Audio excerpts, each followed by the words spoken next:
എന്റെ ശരീരം മുഴുവൻ കാണിച്ചുള്ള വൃത്തികെട്ട വേഷം ഇട്ട് അവൻ എന്നെ കവച്ചെടുക്കണം, എന്നിട്ട് ഉമ്മ വെക്കണമെന്നുള്ള സീൻ ഞാൻ അഭിനയിക്കത്തില്ലെന്ന് പറഞ്ഞുകൊണ്ടാണ് ഈ ചെറ്റകൾ ഇങ്ങനെ പറഞ്ഞേക്കുന്നത്. കണ്ടിട്ട് തറവാട്ടി പറഞ്ഞ പെണ്ണാണ് തോന്നുന്നത്. തറവാട് എന്നെ കൊണ്ടൊന്നും പറയിപ്പിക്കണ്ട വെറുതെ.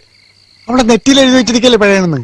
എന്നിട്ട് എനിക്ക് വായിക്കാൻ പറ്റണില്ല. നീ സ്കൂളിൽ പോയിട്ടില്ല. അപ്പൊ ഇയാള് പറഞ്ഞു അടുത്ത സീൻ എന്ന് പറയുമ്പോൾ ഇങ്ങനെ എന്നെ കൊണ്ട് ബെഡിൽ കിടത്തി പുക്കളയിൽ എന്തോ മുന്തിരി വെച്ചിട്ട് അയാൾക്ക് കടിച്ചെടുക്കണം എന്ന് ഇയാൾ പറഞ്ഞു.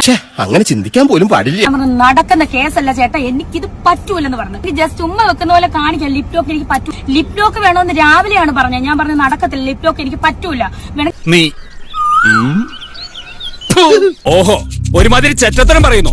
പിന്നെ എന്തുന്നാടാ ഇത്? ലിപ് ലോക്ക് വേണമെന്ന് രാവിലെയാണ് പറഞ്ഞത്. ഞാൻ പറഞ്ഞു നടക്കത്തില്ല, ലിപ് ലോക്ക് എനിക്ക് പറ്റൂല. വേണമെങ്കിൽ ജസ്റ്റ് ഉമ്മ വെക്കുന്ന പോലെ കാണിക്കാം. ലിപ് ലോക്ക് എനിക്ക് പറ്റൂ.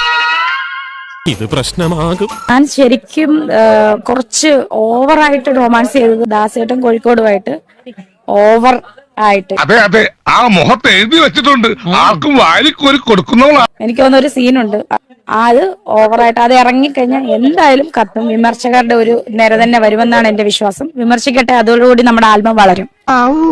നീ നമ്മുടെ തറവാടിന്റെ പാരമ്പര്യം കാത്തു. ഇയാളുടെ വൈഫ് നിന്ന് നിർബന്ധിക്കുവാണ് ലിപ് ലോക്ക് ചെയ്യ്. എനിക്ക് കുഴപ്പമില്ല. ഇവരുടെ ഉദ്ദേശം ഇപ്പൊ മനസ്സിലായി. തീർത്താത്തെന്ന് പറഞ്ഞ വൃത്തികെട്ട നീചമായിട്ടുള്ള സ്ത്രീക്ക് എന്റെ വീഡിയോസ് എടുത്ത് പല പോൺ സൈറ്റിൽ വിടാനായിരുന്നെന്ന് എനിക്ക് ഇപ്പോഴാണ് മനസ്സിലായി. തൊലിക്ക് നല്ല കട്ടിയാണല്ലേ.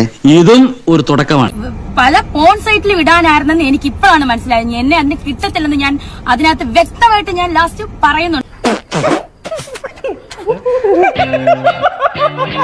5000 രൂപ അഡ്വാൻസ്, 30,000 ഒന്നുമല്ലേ ഇവൻ പറഞ്ഞ 5000 രൂപ അഡ്വാൻസ്. അത് ഞാൻ തിരിച്ചു കൊടുക്കുന്നില്ലെന്ന്. അല്ല, എനിക്ക് അറിയാൻ മേലാത്തോണ്ട് ചോദിക്കുക. താൻ ആരുവാ? മറയണ പൂരായണ പോവേ. തനിക്കൊരു വിചാരമുണ്ട് താ ഏതോ കോപ്പിലെ വലിയ രാജാവാണ്.